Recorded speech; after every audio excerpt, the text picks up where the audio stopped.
Student, am I audible to all of you? Yes, sir. Okay. So I am going to share my screen. Okay. Let me know whether you are. Is it visible? The slides are visible to all of you. Yes, sir. Yes, sir.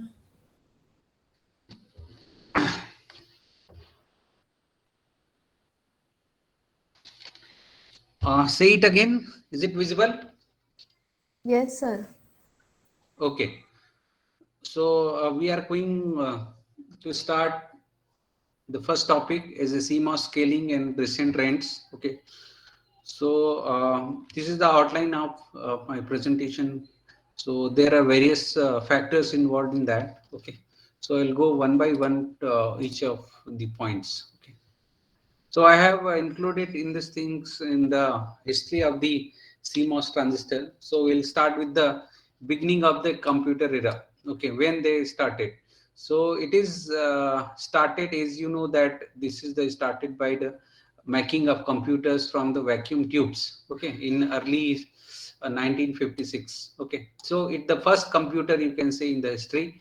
Okay, that is by vacuum tubes, and the name of that computer is called the ENIAC, the first electronic computer. Okay, and that is having 20,000 vacuum tubes. Okay, 7,200 point contacts and diodes, 1,500 relays, 70,000 resistors, 10,000 capacitors, and as is the capacity they consume a lot of electricity is around 15 kilowatts. You can see this one of the scientist is working in this particular computer at that time in 1956. So this is the big room you can see where this complete one is one computer he is working on that.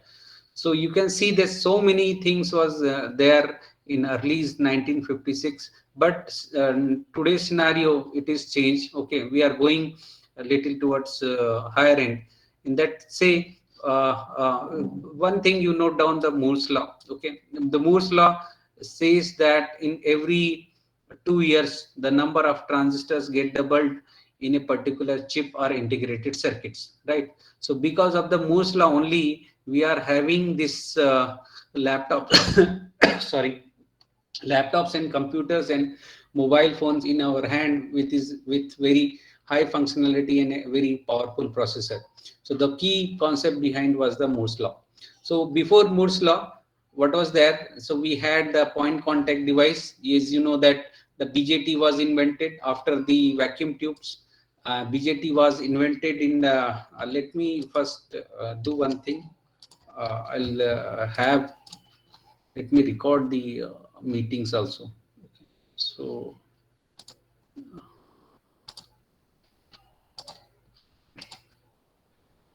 is it audible to all of you? Yes, sir. Yes, Yeah. sir. So is you we are discussing the first computer that is prepared from the vacuum tubes. Then they have advancement in the circuit. Then the BJT come into existence in 1947. Okay, but BJT was also not successful for making the integrated circuits especially. So these are the some pictures I am going to show how the transistor look like at that time. It is the first BJT transistors. It looked like this when it was introduced, and the first integrated circuit in 1960s using the BJTs was just a 3 input AND gate by Motorola in 1966. So how they prepared this integrated circuit at that time, it is just a glimpse of that. Okay, and then we have a revolution in terms of processor, making a microprocessor. The first technology behind the microprocessor, that 8085 that you study. Okay, before that the first processor was Intel 400 processor. It is how many bit of processor, students? 4004 processor. 4-bit. It's a 4-bit processor, correct. So it was introduced in 1971, and the number of transistors count, as you see here, is 2300. Okay, and then the size and all this speed of operation, data bus width is there, power supply very important.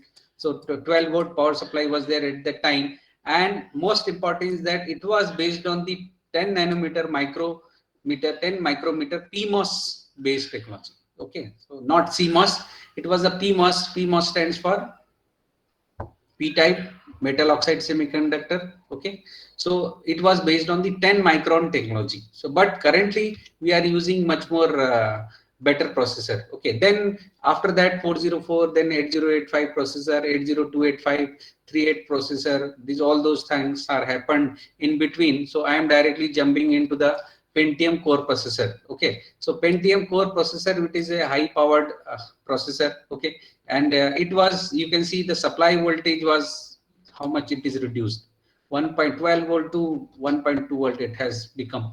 So it is just a 10 times reduction in the supply voltage. The supply and the technology behind that, now it is a CMOS based technology, and it is based on the 90 nanometer technology. Okay, so we'll discuss in detail why it is called 90 nanometer technology, why sometimes it is called 1 micron technology, why is it is called 50 nanometer technology in detail. Okay, before that, just see that how many number of transistors were required for making a Pentium 4 processor. 125 million sub transistors. Can you imagine? Okay, and it was introduced in 2005 itself. Okay, and we are using what kind of processor we are using nowadays? Can anyone tell? Multi-core types, right? So multi-cores type, it is not a current days, but it was once from one core processor to we go for a multi-core processor, and this is also introduced in 2006. Okay, and the supply voltage was almost same, and it was based on the lower technology. Earlier I showed 90 nanometer technology, but this is what the 65 nanometer technology. And you can see again, see the transistor count is again increasing to 291 millions of transistors in one single chip. Okay, so that is beauty of the Moore's law. Okay, the Moore, what is Moore? What is the meaning of Moore? So Moore is a basically a name of one scientist. Okay, Gordon Moore, full name. Okay, he was associated with the Intel, and he was working with Intel, and then by you can say revolutionary change in the integrated circuit, he found out that.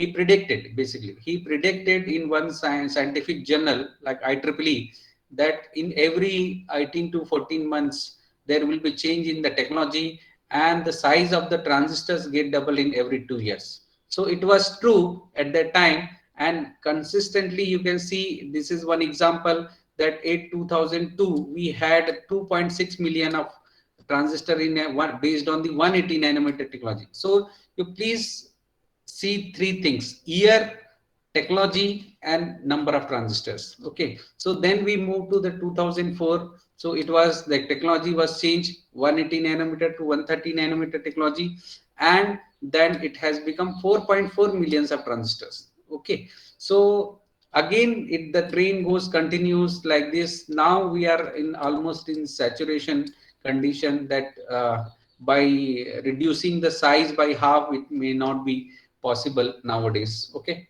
so after that this technology has been changed from 65 nanometer. There is a drastic change has been happened after 65 nanometer technology and onwards.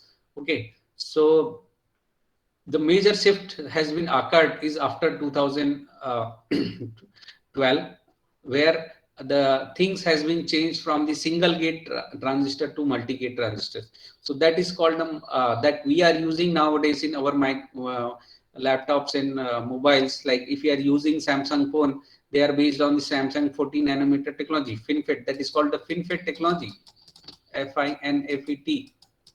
Okay, there is no more MOSFET. So that is called FinFET because the transistor seems like a fin of a fish. So that is why it is called the FinFET technology, and we are using nowadays. Okay, even though currently, if you talk about Intel, so Intel is using 10 nanometer based technology. Okay, in even their processors are making i5 or i7 processor, and they are slowly upgrading their functionality features in each 6 months. Okay, is you aware of these things? Okay, so I'll tell you the one important history in the design and manufacturing of the CMOS technology. So you can see there are how many companies are working there and how many companies are currently working nowadays.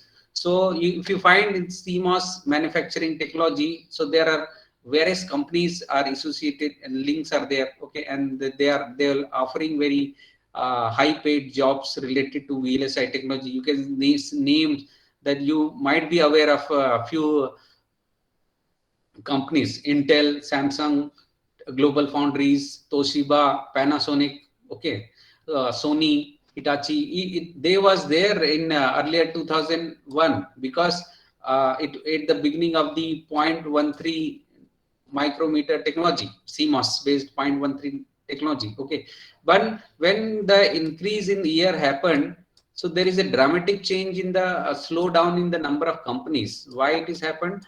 Because when the increasing the number of scaling of the transistor, what happened that the complexity for manufacturing these things has been increased. So some of the companies were not able to cope up the requirement of manufacturing of this technology. So either they have merged their business with the another company, or they have just closed their business. Okay, so you might be aware of Toshiba. Toshiba was their global uh, electronics component manufacturer. Okay, but nowadays there is no name of Toshiba. Like Panasonic, some are still there in, not in all electronics business. I'm saying, especially related with the smaller technology nodes for making processors, high-end processors. Okay, so in that scenario, now you can see from 2015 onwards, basically there are four major leaders: either Samsung or Intel or TSMC. TSMC stands for Taiwan Semiconductor Manufacturing Corporation. So most of the companies, those are using, they are preparing some products. Okay, so maybe some like products related to mobile phone. So they are using the manufactured processor from these four companies. Okay, Global Foundries. Global Foundries is also one of the companies, leader companies nowadays. They are working. You might be aware of IBM. How many students are aware about IBM? Earlier there was a IBM laptops. Okay, but nowadays you cannot see the IBM laptops, right?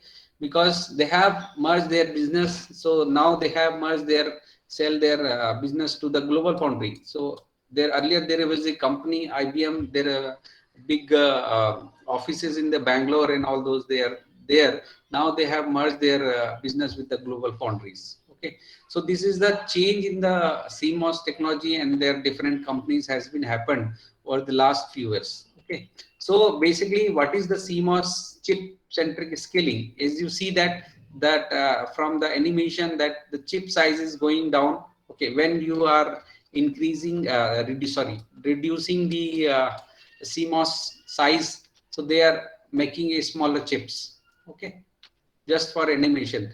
And if you come between the first chip and last chip, the first chip and this is last chip. Okay, so how they fit, so they are going to fit in such a manner that one big chip can be replaced by the multiple array of chips with the smaller technology node. So that is the most advantage we have. So if you are writing down the things related to the CMOS scaling, you can write down the few advantage of the CMOS scaling. Okay, so I'll just tell you, just note it down. So for writing me, it is won't be exactly possible. So I'm just highlighting so that the first advantage of CMOS scaling is that in terms of area. So area is going to be reduced for a particular chip.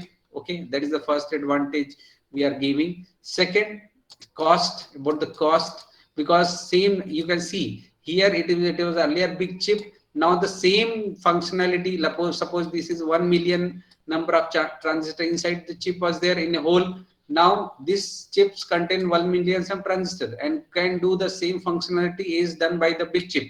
Okay, so that is why in the long run we can prepare multiple chips in a single run. The cost of manufacturing for making 100 chips and 1000 chips are now become equal. Okay, earlier if you are able to produce 100 chips in one run with some cost, okay, X, and by using this technology, we can have more than that, 1,000 number of chips in the wire technology. So we can say that we can save some of the money for preparing, and then we can cost will go down. That is why a drastic reduction has been taken in terms of electronics market, in terms of cost. Okay. Third advantage you are getting in terms of power dissipation. Okay, the smaller power dissipation is power dissipation. I'll write PD. It is going down. Okay, because we are using a smaller voltage to operate these particular devices. Okay, earlier you can say the 12 volt was there, now 1.2 volt is there, all those things. So these are the third advantage you will be getting. Fourth advantage we have in terms of speed of operation. Okay, so because the associated capacitances values are going down, so the speed of operations, like it can be operated higher frequencies. So all CMOS devices can operate at the higher frequencies. This is the fourth advantage we'll get. The fifth advantage we'll get in terms of I'll tell you in terms of not exactly the same advantage. Suppose you are making a chip that is containing not about processor, it also contain the different IO ports. It will contain the 4G communications chip, and it will contain the Bluetooth and all those things. So by keeping the area same, we can increase the functionality. So that is another way of looking at. Either you can say area is reduced, or you can say otherwise you can say keeping area constant, the other functionality of that particular devices may be increased by using so many number of transistors, because 1 million transistors is fixed for one task, another 1 million transistors can be used for another task. Okay, so keeping the functionality same, we can have more keeping the area same, we can have more number of function in a particular chip. Okay, so this was again just a summary, you can say, the Moore's law and how it look like. If you go into the nanometer level, this is the picture of one CMOS MOSFET. It seems like metal and high K. You can see here some things are written as a metal. Okay, so it may not be seems like what we have in the diagram of the book, but actual in a nanoscale level, if you see, it will seems like that. Okay, so in summary, what we can say that when the year has been increased, okay, number of chips, transistor per chips has been increased over the period of time, and the price, the dollar cost per transistor is going down from this value to this value, right? And the same thing happens, price is per grow up, transistor grow up. So these things has been increased. You can see 10 to the power 3 to 10 to the power 9, means 10 to the power 6 times has been increased in the using of transistor capacity. Okay, that is the beauty of Moore's law. Okay, so now next is the how they scale. Basically, key thing behind scaling of that particular transistor. Okay, so this is very important topic. You can name this is called classical scaling methods. Okay, if any MOSFET is there, how they are going to reduce in size. Okay, so it is a typical MOSFET of a this you can refer as a MOSFET structure basically. Okay, so we have seen that what are the advantages of scaling down. Now we'll see that how they will basically scale, in what fashion they are going to scale. If we talk about one thing, length only, if your length are going to our area is going to small, how they are affecting another parameters. So you can see here that this is the n plus source, n plus drain. You might be aware of this diagram, students. Hello, is it audible? Yes, sir. Hello, students, is Yes, it sir. audible? Okay, so you might be aware of this diagram, right? MOSFET structure. MOSFET has how many terminals in the MOSFET? 4.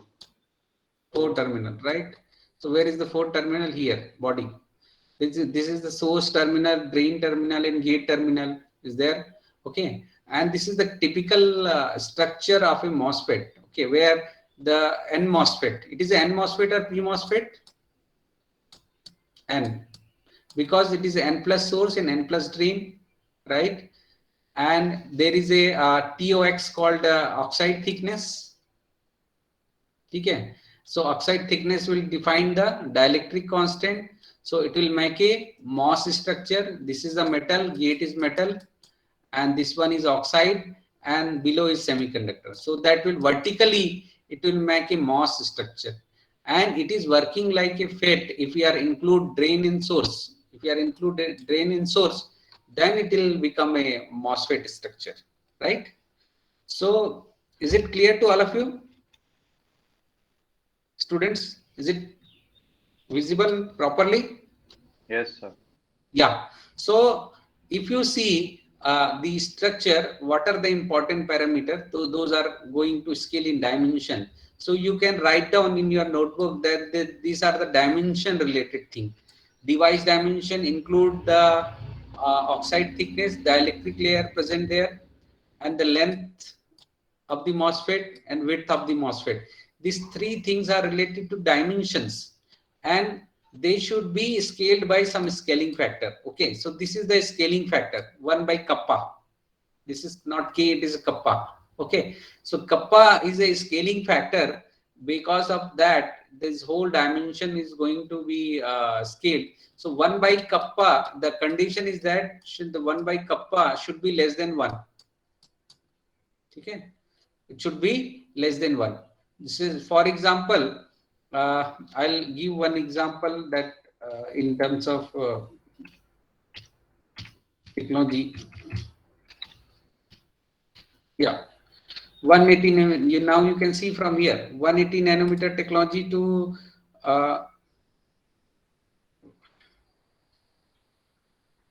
180 nanometer to 130 nanometer. How it will come? Okay. So basically, what is the technology mean? The technology mean is that it is depends on the length of the MOSFET. So as we scale from 180, earlier was 180, okay, and new was 130. So how to define a scaling factor using this? Just do one thing, that 1 by kappa is equal to 1 by kappa is equal to, you can write down if you want. Okay, 1 by kappa, I'll go to this here. 1 by kappa is equal to, this is new technology divided by old technology. Simple. What is the new technology? 130 nanometer. What is the old technology? 180 nanometer. So 1 by kappa is equal to new technology divided by old technology. So how the scaling factor is calculated? Okay, scaling factor can be calculated by using the given technologies. Okay, or other way, that if we have the old technology and if we have the scaling factor, we can reach to the new technology. Yes or no? Okay, for a quick round of thing, suppose you have given a 130 nanometer technology is a base technology, and we have scaling factor is equal to 1 by kappa is equal to 0.7. What will be the new technology? I need answer. You understand my question? Suppose we have a 130 nanometer technology, okay, and our scaling factor is 1 by kappa equal to 0.7. So what will be the new technology? You can write your answer in the chat box, students.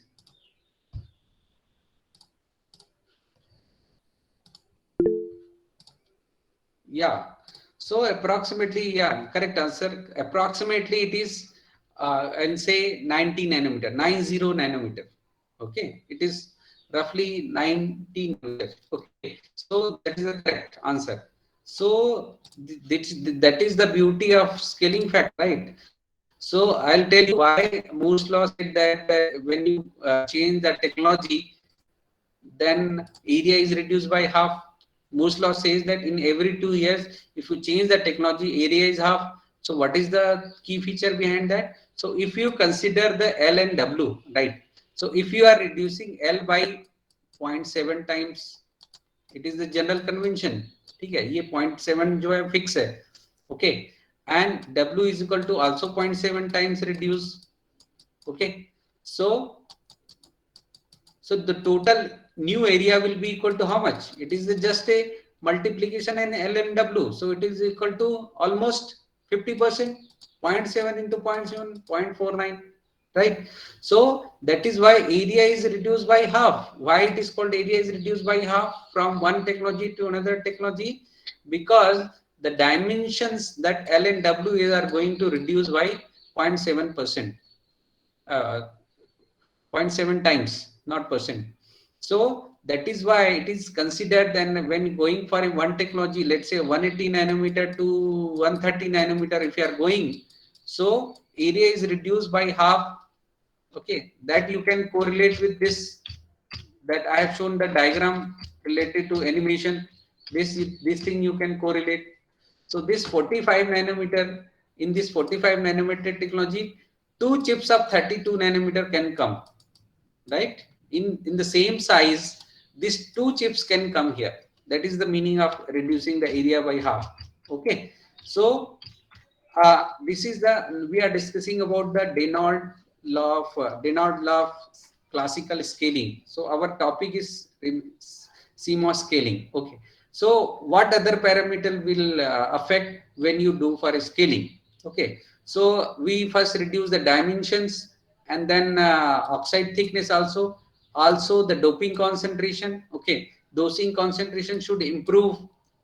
Okay, that is the logic behind that, because when you talk about doping concentration, so doping concentration is correlated with the actually depletion layer.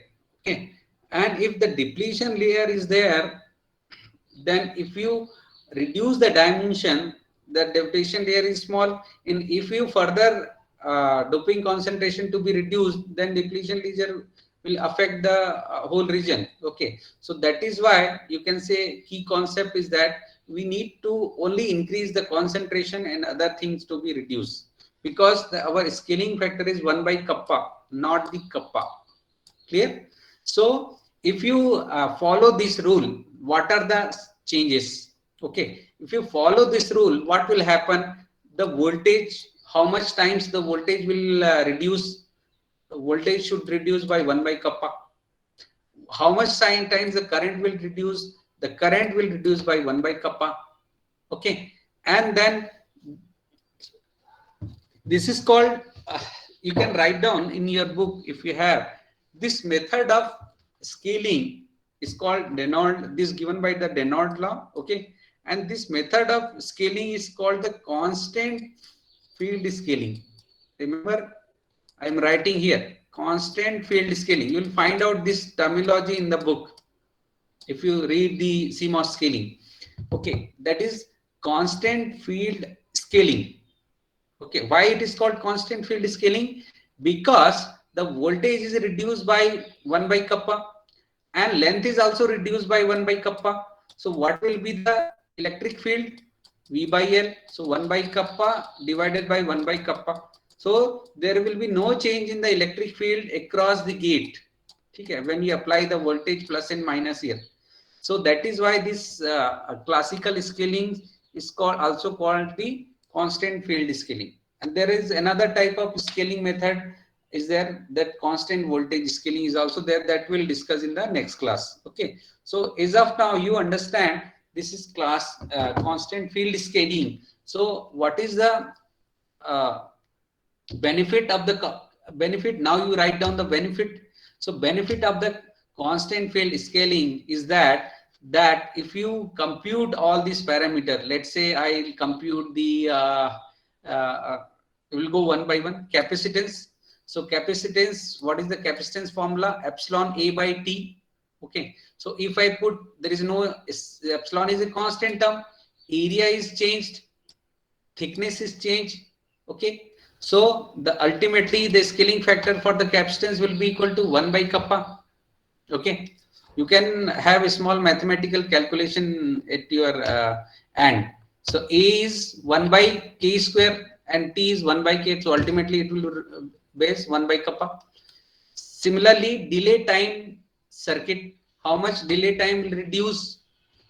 this is, and delay time is given by simple nothing but R and C.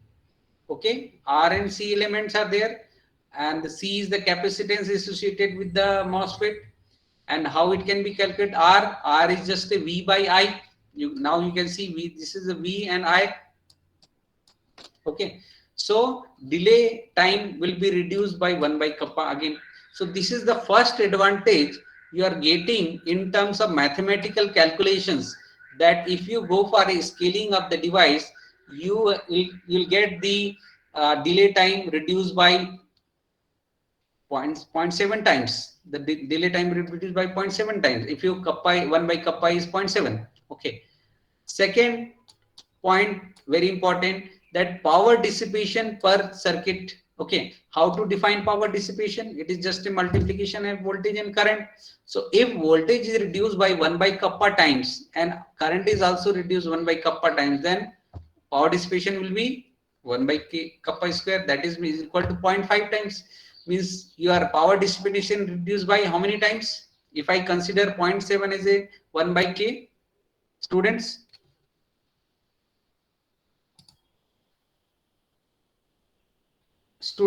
I need answer, otherwise your passive listening will not help you.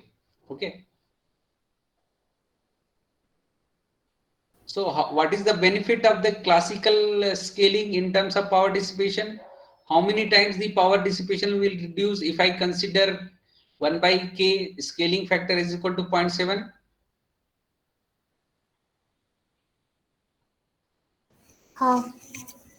Half, correct. Okay, so power dissipation will be reduced by 50%. 50% is not a small number, right? And power density, if I talk about the power density, is nothing but the power divided by area, so that will remain constant. Okay, so this is very important. Very small calculation is there. Okay, so there are numerical problems. If you see and ask your senior the question paper, you'll find out the first question from this topic, CMOS scaling, that what is the old technology, what is the new technology, and then how from one technology to another technology, if you go, how much change in the power dissipation will occur, how much change in the delay will occur. Now I'll again we have discussed out ask the question, if you go for a scaling of the technology, whether speed of operation will improve or not, students. Inder, are you here? Hello, Inder is not here. Who all are present? Let me ask someone. First of all, I'll do one thing. I'll stop recording.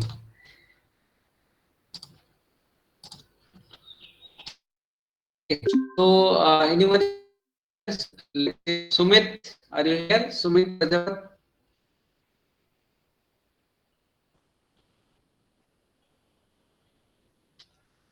Yes, sir. Yes.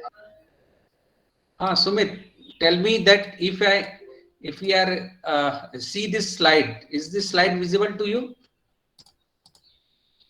Slide visible as a Yes, sir. Yes, sir.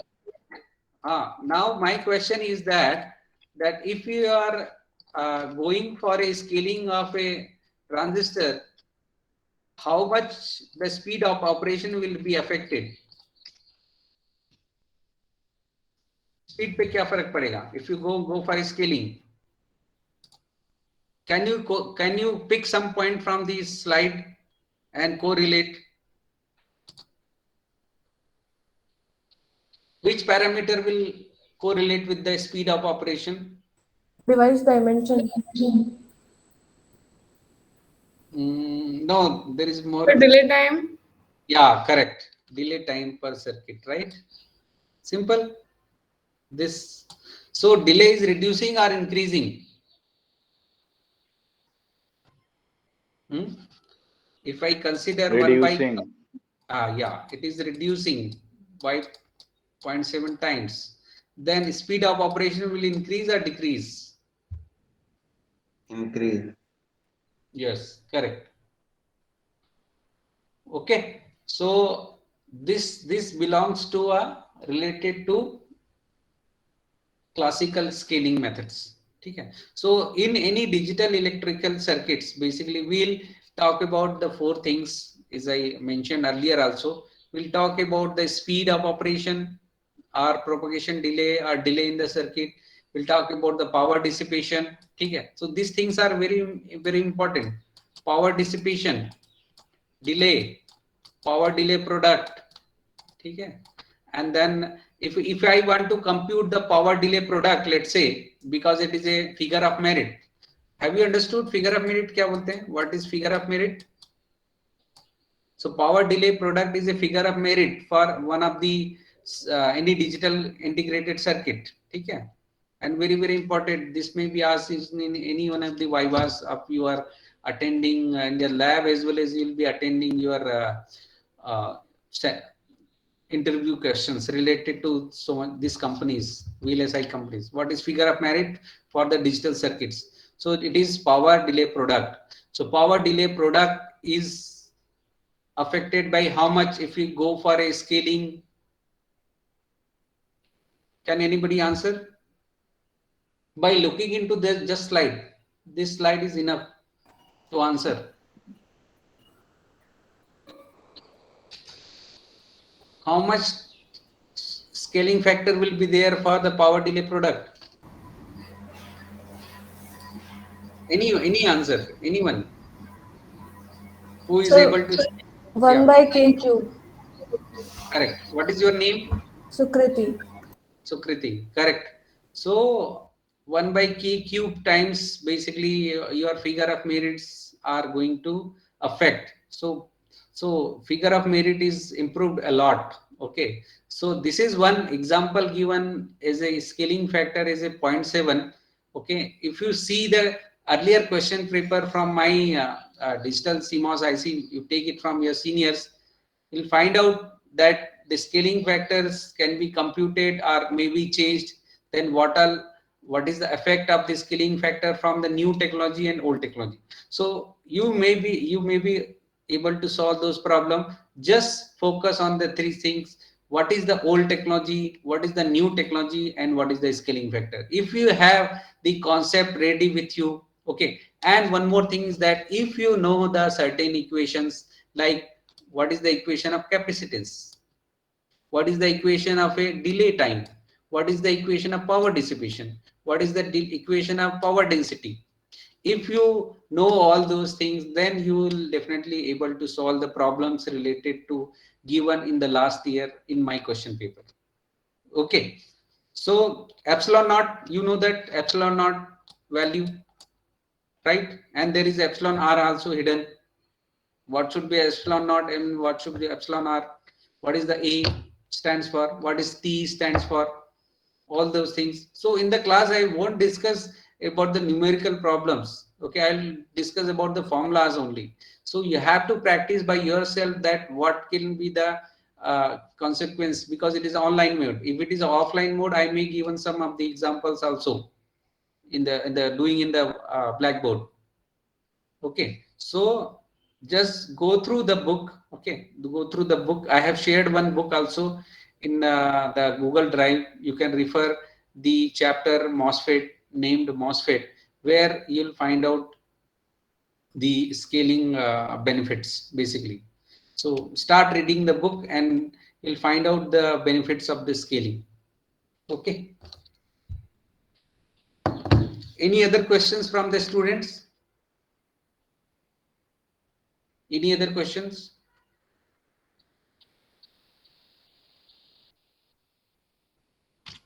Okay, is it concept clear to you?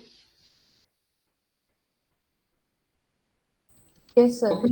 Okay, so we'll stop here. Okay, so better we'll stop here and we'll continue from the from onwards in the next class tomorrow. Sir, Yeah, sir, you said that the delay time will reduce. So the Yeah. speed will increase. So if the delay time is reduced by 0.7, so how much the speed will increase? 1 by Speed, 0.7. yeah, delay and speed are inversely proportional, right? So 1 by 0.7. Yeah. Okay, thank you, sir. Yeah, and there's another thing is also there, right? It is just a correlation. You asked a good question. So if I talk about the bandwidth, right? Bandwidth. So for bandwidth, we need to calculate the complete because this is related to the digital circuit. This is okay. We can say inversely proportional to that. Okay, but when we talk about the analog application, there is a concept of bandwidth and unity gain frequency, cutoff frequency. So how to find out the cutoff frequency? There is a separate formula for that finding out the cutoff frequency. So only thing that you have to taken care that which parameter is affected by how much times and where it is adjusted in a formula, right? So you have to basically calculate. You don't have to remember all these things. Okay, in the question paper it will be given. You have to just remember that the small formula related with the delay. Delay, everyone understand what is the delay. R into C is called delay. Simple. ठीक है, R and C, and this is V by I is R if we want to calculate. Power dissipation V into I, power density area V by I, power delay product. So these are the very basic smaller equations is there, and then you have to relate these things with the scaling factor only. If you are able to do it, then problem is solved. Okay, any other questions?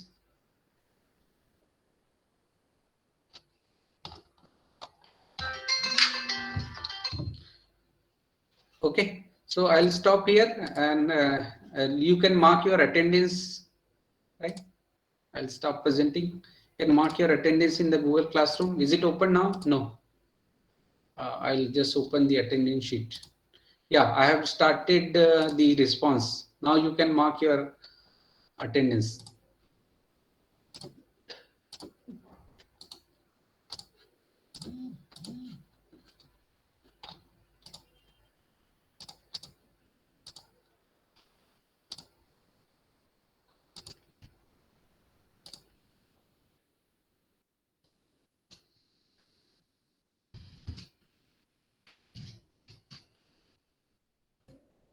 So I'll suggest all the students attend my class because something you'll not be finding in the book. Okay, because there is a lot of advancement has been happened in this field. You might not get something in the book, so you will get in only the classroom.